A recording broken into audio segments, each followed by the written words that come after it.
মেদিনীপুর পৌরসভার 16 নম্বর ওয়ার্ডে তৃণমূল কংগ্রেস কার্যালয় থেকে উদ্ধার আধার কার্ড, ভোটার কার্ড সহ এলাকার উপভোক্তাদের নানান নথি। পাশাপাশি এলাকার একটা বাড়িতে তৈরি হওয়া গোডাউন থেকে উদ্ধার হলো পৌরসভার লোগো সম্বলিত মিশন নির্মল বাংলার একাধিক বালতি সহ ভুরি ভুরি পোশাক সামগ্রী। ঘটনা ঘিরে ব্যাপক চাঞ্চল্য ছড়ালো মেদিনীপুর পৌরসভার বল্লভপুর এলাকায়।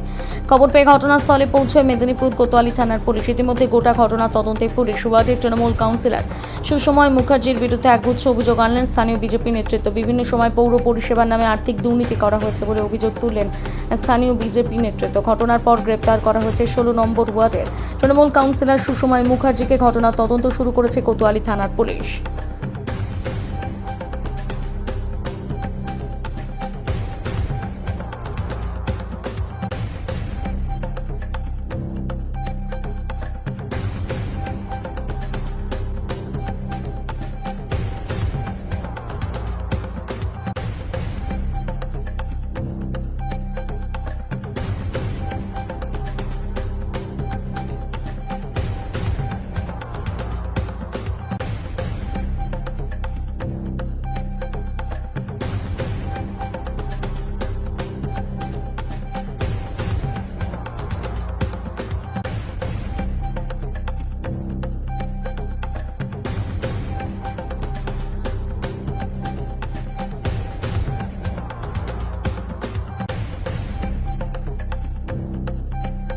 কি হয়েছে ঠিক?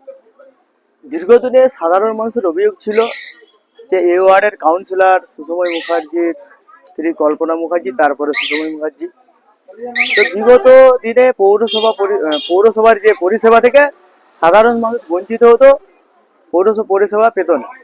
তো আজকে সাধারণ মানুষ হঠাৎ চোখে পড়ে যে বিভিন্ন তৃণমূল নেতাদের বাড়ি থেকে বিভিন্ন পৌরসভা পরিষেবা যে দেওয়া হয় তার সামগ্রী বাড়ি থেকে উদ্ধার হচ্ছে। তারা খবর পেয়ে পুলিশে খবর দেয়, পুলিশ এসে উদ্ধার করে পরিষেবাতে যাবতীয় তথ্য সহ সাদা থান এবং বিভিন্ন বিজেপি করার অপরাধে বিগত দিনে যারা জড়িত ছিল তাদের কিছু চেক বই এবং সাধারণ মানুষের চেক বই। তো আমি বলতে চাই, সাধারণ মানুষের চেক বই থেকে বঞ্চিত হয়েছে, কিন্তু বিজেপি করার অপরাধে যে সাদা থান ধরা পড়েছে, সেই সাদা থান থাকার কারণ একটাই যে 26-এ তৃণমূল ক্ষমতায় পুনরায় ফিরে আসতো এবং বিজেপি করার অপরাধে যারা বিজেপি করতো তাদের প্রত্যেকের হয়তো মৃতদেহ উদ্ধার হতো, তার স্ত্রীকে পরনে সাদা শাড়ি পরতে হতো। তো আজকে উদ্ধার হয়েছে সাধারণ মানুষের দাবি, কারণ ভারতীয় জনতা পার্টিকে ক্ষমতায় এনেছে সাধারণ মানুষের ভোটে।